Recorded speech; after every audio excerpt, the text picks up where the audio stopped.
बिस्मिल्लाहिर्रहमानिर्रहीम वरफ़ाना लका ज़िक्रक सदक़ल्लाहुल अज़ीम। नाज़रीन, मैं आपका मेज़बान एम सत्तर कुरैशी। आज 24 मई है और आपके लिए जो पैगाम लेकर आया हूँ वो पाकिस्तान की आवाम के दिलों की उमंगों के मुताबिक होना चाहिए। मेरे हिसाब से हम बहैसियत पाकिस्तानी, बहैसियत मुसलमान अपने वतन को क्या दे सकते हैं। वतन ने तो हमें बहुत कुछ दिया है, हमें एक शनाख्त दिए, एक पहचान दिए, एक मुकाम दिया है, एक मर्तबा दिया है। हमने वतन को क्या दिया? आइए आज हम वतन को देने की बात करें।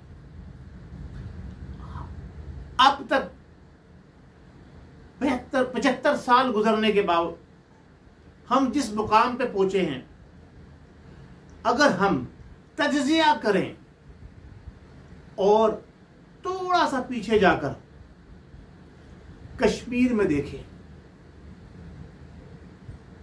क्या हो रहा है। यासीन मलिक एक इंतहाई अहम जिम्मेदार रहबर रहनुमा, उसकी क्या सूरत हाल है इंडिया के अंदर। उसके बीवी और बच्ची का आपने मैसेज सुना होगा। क्या आपके दिल नहीं तड़पे? क्या आपकी आंखों से आंसू नहीं बहे?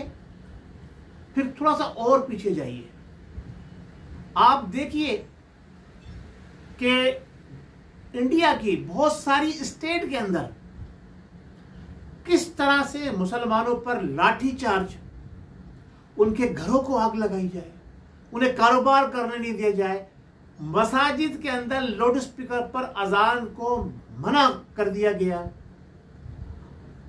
जुम्मे और ईद के इज्तिमात के अंदर आप नमाज पढ़ने नहीं जा सकते, आप दाढ़ी रख के अब बहुत सारी स्टेट के अंदर दाखिल नहीं हो सकते। क्या मेरे वतन पाकिस्तान के अंदर ये सारी पाबंदियां आपके ऊपर हैं? नहीं, नहीं है। लेकिन ये बता दूं आपको, जो लोग कल हुकूमत वक्त के खिलाफ मार्च के लिए निकल रहे हैं, दर हकीकत वो हुकूमत वक्त के खिलाफ नहीं निकल रहे, वो पाकिस्तान के खिलाफ निकल रहे हैं। पाकिस्तान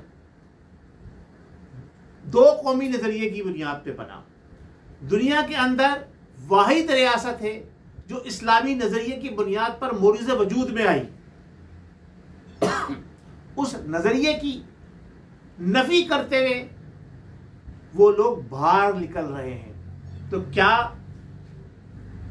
22 और 23 करोड़ तकरीबन अवाम कल रोडों पर होंगे? यकीनन नहीं होंगे। कितने लोग होंगे? चलिए एक मुताद अंदाजे के मुताबिक लगा लीजिए, 5 लाख, 10 लाख। जैसा इमरान न्याजी साहब ने कहा, हम मान लेते हैं उनकी बात, 25 लाख। 25 लाख लोग रोडों पर निकलकर कल दर हकीकत हुकूमत वक्त के खिलाफ नहीं, हमारे इदारों के खिलाफ, जो हमें प्रोटेक्शन देते हैं, जिनकी वजह से हम चैन से सोते हैं, हमें कोई खतरा नहीं होता, हमारी अदलिया के खिलाफ, जो हमें इज्जत और तकरीम दिलवाती है अगर हम कहीं किसी जगह अटक जाते हैं, किसी मुकदमे में फंस जाते हैं। ये 25 लाख लोग जो निकलने वाले हैं, क्या ये पाकिस्तान के नजरिए के मुताबिक बाहर निकल रहे हैं? नहीं, ये नजरिए की मुखालफत में बाहर निकल रहे हैं कि ये इस्लामी रियासत कैसे परवान चढ़ रही है। अच्छा, 25 लाख अफराद को अगर हम रेशो निकालें, 1% रेशो बनता है, 23 लाख अफराद शामिल होते हैं उसके अंदर। तो यानी पाकिस्तान की पूरी आबादी का 1%। क्या हम 1% या 1.25% की वजह से पूरे मुल्क को दांव पे लगा दें? क्या एक आदमी को हुकूमत, बाकी तो सारे लोटे थे ना उसके साथ, एक आदमी की हुकूमत जाने की वजह से हम पूरे पाकिस्तान के जितने भी लोग हैं उनको हम पाबंद सलासिल कर दें, फतह किसकी होगी? सच की होगी, हक की होगी। अगर वो सच पर था तो हुकूमत क्यों गई? अगर वो सच पर था तो जनाब 4 साल में क्या डिलीवर किया, ये हमें बता दें। मेरा उन लोगों से सवाल है जो लोग मैदान में निकल कर अपनी जान की बाजी लगाने के लिए आ रहे हैं। क्या आप आकाए दो आलम सैयदुल मुरसलीन खातमुन नबीन मोहम्मद मुस्तफ़ा सल्लल्लाहु अलैहि वसल्लम की नामूस के लिए जान की बाजी लगा रहे हैं? नहीं। क्या आप अपने वतन पर कुर्बान होने के लिए मैदान अमल में निकले हैं? नहीं। क्या आप इस्लामी नजरिए की दिफा के लिए मैदान अमल में निकले हैं? नहीं। तो फिर आप अपनी जान जो अल्लाह तबारक व तआला की अमानत है उसको क्यों मुश्किल में डाल रहे हैं? किसके लिए मुश्किल में डाल रहे हैं? कौन आपका हमदर्द होगा?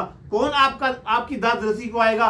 कौन आपके घर वालों को, अगर आप चले जाते हैं तो कौन आपके घर वालों का मुहाफिज होगा? कौन उनके राशन का जिम्मेदार होगा? कौन आपके बच्चों को बेहतरीन परवरिश देगा? क्या आपको नियाजी साहब का माजी नहीं मालूम कि वो अपने करीब तरीन दोस्तों की वफात पर भी नमाज जनाजा में शिरकत नहीं करते? नईम मलिक आपके सामने है, और भी बहुत सारे लोग जो तहरीक के बानियान में से हैं। आपका लीडर जिसके लिए आप जान देने के लिए मैदान में निकल रहे हैं, वो जनाब अली क्या नाम है, उनके जनाजों तक में शिरकत नहीं करता। तो फिर आप कैसे ये तस्वुर कर सकते हैं कि वो आपकी मुस्तकबिल का जिम्मेदार होगा, आपके बच्चों का जिम्मेदार होगा, आपकी माओ बहनों और बेटियों का जिम्मेदार होगा? जो शख्स जब पुलिस गिरफ्तार करने के लिए आए तो अपने घर की दीवार फरान के चला जाए अपनी बहनों को तना छोड़कर।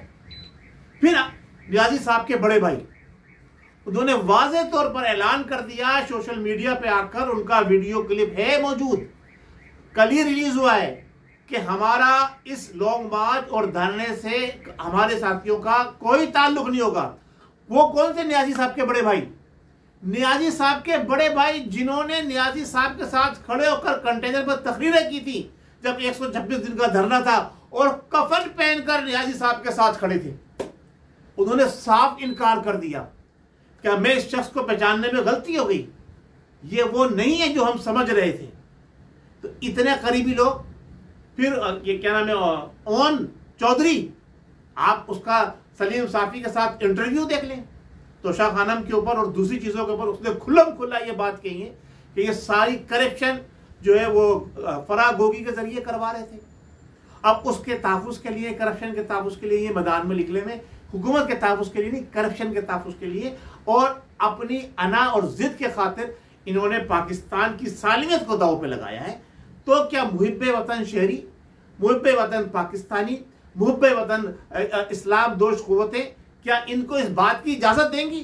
मैं ये कहता हूँ, अपनी हुकूमत से वक्त से मुतालबा करता हूँ, अपने इंतहाई अहम जिम्मेदारान और अदलिया के जिम्मेदारों से मुतालबा करता हूँ, मैं अपने अस्करी इदारों के जिम्मेदारों से मुतालबा करता हूँ, खुदारा इतना मौका ना दे कि आपके कंट्रोल से चीज़ें बाहर निकल जाए।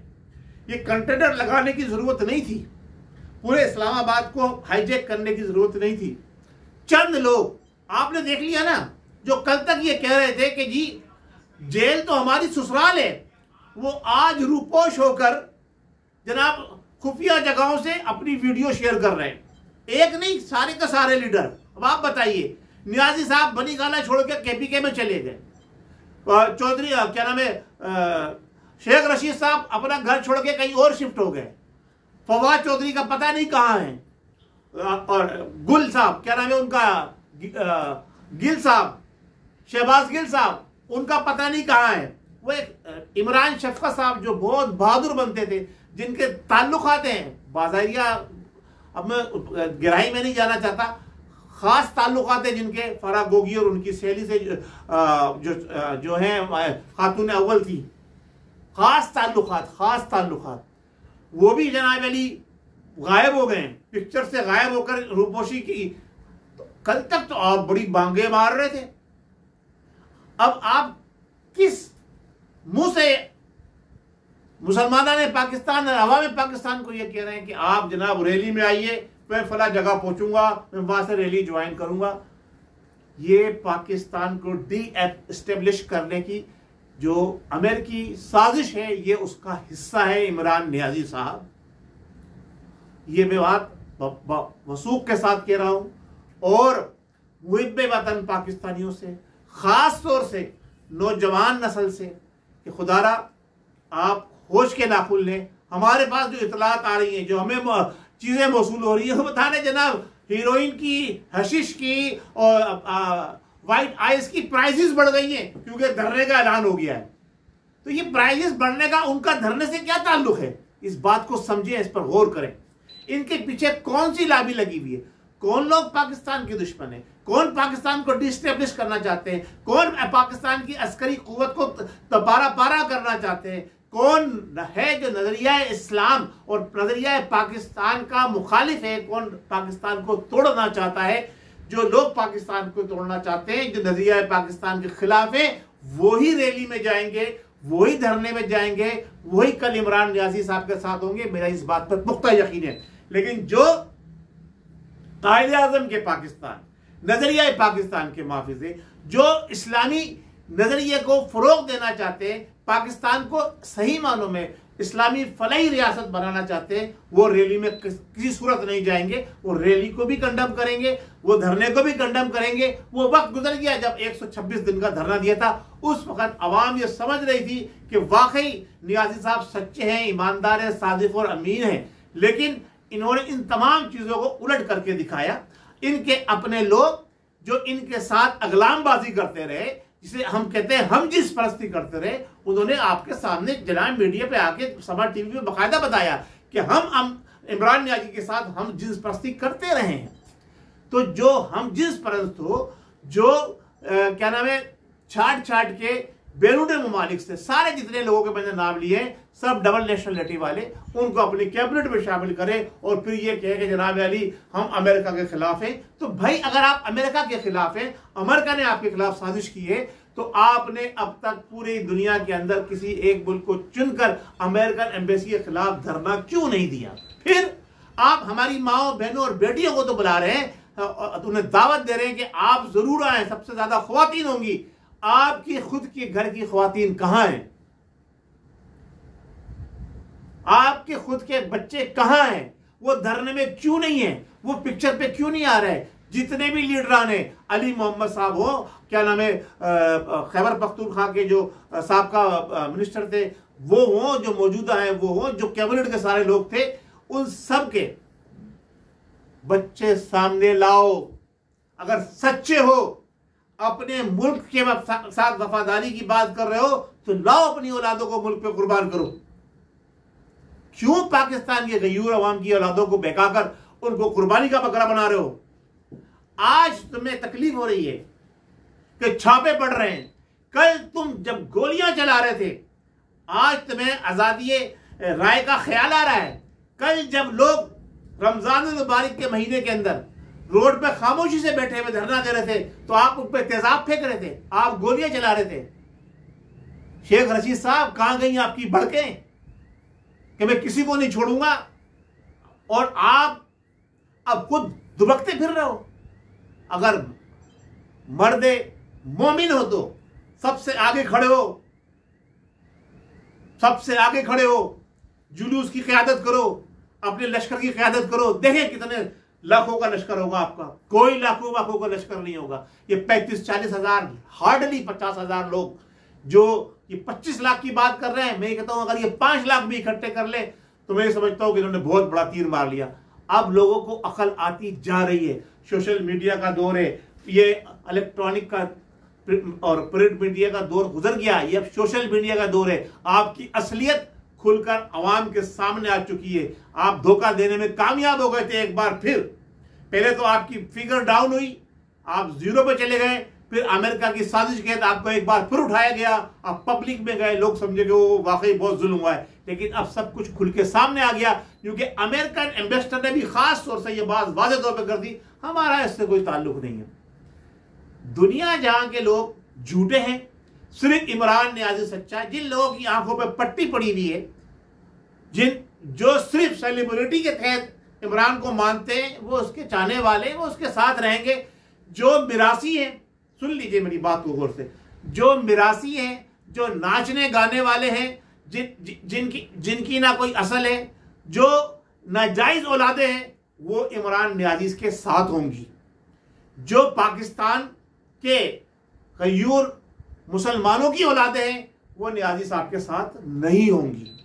जो मिरासी गाने बजाने ढोल ताशे लेकर चलने वाले हैं, आपको वही इनके साथ नजर आएंगे और वही लोग नाचते गाते नजर आएंगे, मखलूत रक्स करते हुए नजर आएंगे, जैसा हम साहब जलसों में देखते आए वही होंगे। उन्हें अय्याशी चाहिए, अय्याशी के लिए पैसे चाहिए, और जनाब अली उनको जो मैंने बताया, जो इतलात आ रही है कि हीरोइन, अफीम और हैशिश और जनाब अली वाइट पाउडर के रेट बढ़ गए, और तो वो क्यों बढ़ गए कि अब वो वहां क्या करेंगे? यही चीजें लेकर तो वहां बैठेंगे, जो उनका लीडर जो करता है वही तो वो करेंगे। ये सामने चीजें खुल के आ गई हैं। लिहाजा मेरी अपने गयूर मुसलमानों से, अवाम पाकिस्तान से अपील ये है कि आप खुदारा 25 मई 2022 ये वो दिन चुना है नियाज़ी साहब ने कि जिस दिन इसराइल ने मस्जिद अक्सा की गुंबद को गिराने का फैसला किया है, जिस दिन इंडिया ने यासीन मलिक जो हुर्रियत रहनुमा है उसको सजा देने का दिन चुना है। पब्लिक को और पाकिस्तानी मीडिया को, दुनिया को नियाज़ी साहब यहां पर अपने धरने और रैली में उलझाकर उस तरफ से निगाहें हटाना चाहते हैं दुनिया की। ये काम है। मैं अपने मुसल्लह अफवाज के जिम्मेदारों से, बहादुरों से ये बात कहता हूं कि 25 मई योम दिफाए मस्जिद अक्सा होना चाहिए। आए हम सब मिलकर योम दिफाए मस्जिद अक्सा बनाए, और 25 मई को अगर यहूद और नसारा ने, इसराइल ने मस्जिद अक्सा के ऊपर कोई अटैक किया, तो मैं अपने बहादुर अफवाज से, अपने सिपह सालारों से, अपने जिम्मेदारों से कहता हूं कि फिर किसी बात का इंतजार ना करें, फिर खुल्लम खुल्ला जंगे इसराइल के ऊपर अटैक करें, इसराइल के ऊपर अटैक करें। 25 मई इसराइल पर अटैक का दिन होना चाहिए। अगर इसराइल मस्जिद अक्सा पे अटैक करता है और उसके मीनारों को गिराने की जरूरत करता है, तो हम मस्जिद अक्सा को बचाने के लिए इसराइल पर अपने एटमी मिसाइल दागने के लिए तैयार है। इंशाअल्लाह तबारक व तआला हमारी कौम, हमारे सिपह सलार अल्लाह और उसकी हबीब की अताअत करते हुए अल्लाह की नुसरत उनके साथ होगी। हम इंडिया को भी सबक सिखाएंगे और इसराइल को भी सबक सिखाएंगे। इसराइलियों, कान खोल के सुन लो, एक एक आदमी वाजिबुल कत्ल होगा जो इसराइल की हिमायत के अंदर पब्लिक को उलझाकर उसका ध्यान वहां से हटाएगा। एक एक वो आदमी वाजिबुल कत्ल होगा जो इंडिया के मोदी के इक़दाम की हिमायत के अंदर हमारे नौजवान नस्ल को बेका कर उस तरफ लगाएगा कि जिससे पाकिस्तान की अवाम का, पाकिस्तान के मीडिया का, पाकिस्तान के अदालती जिम्मेदारों का, पाकिस्तान की अस्करी इदारों के जिम्मेदारों का ध्यान बटे। वो वाजिबुल कत्ल होगा। क्यों? कि वो इस्लाम दुश्मनी पे उतरा हुआ है, जो वो मुल्क दुश्मनी पे उतरा हुआ है। गद्दार किसे कहते हैं? जो मुल्क का गद्दार है उसके लिए क्या कानून है? ये सारे के सारे जो रैली में आने वाले हैं इनके खिलाफ गद्दारी का मुकदमा कायम होना चाहिए, क्योंकि ये हुकूमत के खिलाफ नहीं आ रहे, ये अदलिया के खिलाफ नहीं आ रहे, ये इदारों के खिलाफ नहीं आ रहे। दर हकीकत ये पाकिस्तान के खिलाफ मैदान में निकले में, पाकिस्तान के खिलाफ बात करने वाले की जबान खींच लेनी चाहिए। पाकिस्तान के खिलाफ कोई हथियार उठाने वाले का हाथ काट देना चाहिए। पाकिस्तान के खिलाफ अगर कोई बाहर निकल कर आता है तो उसको बगैर सोचे समझे, जिस तरह से पिछली हुकूमत ने, नियाज़ी साहब की हुकूमत ने बगैर सोचे समझे नियत्ते मुसलमानों पे, रोजादारों पर गोलियां बरसाई थी, मैं ये कहता हूं उनके ऊपर इससे ज्यादा गोलियां चलानी चाहिए, उनके ऊपर टैंक चढ़ा देने चाहिए। जैसे हमारे मुहिब वतन पाकिस्तानियों ने 65 की जंग के अंदर अपनी जानों का नजराना इस तरह से पेश किया था कि इंडिया से आने वाले टैंकों के नीचे बम बांध के लड़ गए थे और टैंक ब्लास्ट हो गए थे। तो अगर जरूरत पड़ी तो हम देंगे लहू का तेल, चिरागों में डाल देंगे, दिया खूह हमने, जहां भी हम देंगे, मुल्क पाकिस्तान को बचा के दम लेंगे। बहुत शुक्रिया। अस्सलाम वालेकुम व रहमतुल्लाहि व बरकातहू। पाकिस्तान जिंदाबाद।